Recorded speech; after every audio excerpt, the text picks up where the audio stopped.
I like to think of my life as a blend between science, advocacy, and love. My name is Aquila, and I'm a philanthropist in Silicon Valley. I've had a notable career in fashion as well as digital marketing. I initially started my career in clinical research, and that's where I was involved in cancer research as well as diabetes care.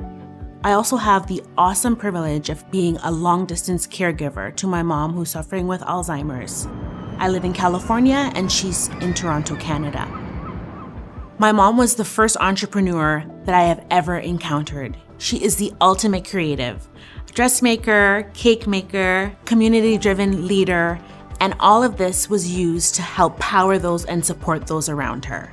Managing my mom's care requires a team. My family, my dad, my brother, my aunt, and her community are what I consider the people on the ground. They are the ones who are doing all of the interaction with the healthcare providers and all of her team to ensure that she is thriving in this point of her life. When I'm making decisions for my mom, the ultimate defining piece is maintaining her living legacy as well as her dignity. When I hear the word clinical trials, I immediately think about hope.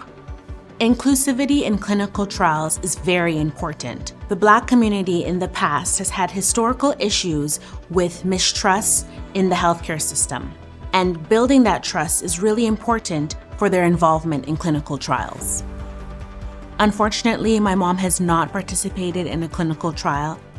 Before she was completely diagnosed with Alzheimer's, her progression was slow. It was over many years, many months, and I think during that time, it would have been very valuable for her healthcare provider to let us know what clinical trials were available.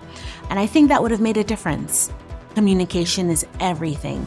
The more we know, the more we can make better decisions, and we can work together in partnership in the clinical trial. For caregivers like me who are living in a completely different country and maybe even a different city, there has to be flexibility and resources available.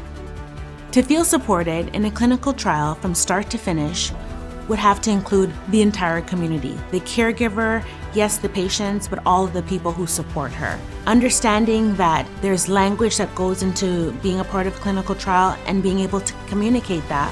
Understanding how long the study visits are, the duration of the study, what's required of us, walking us through the consent as well as inclusion criteria. Protecting my mom and being an advocate for her is a priority, and lets me know that my mom's involvement in clinical trials can lead to new changes for the future.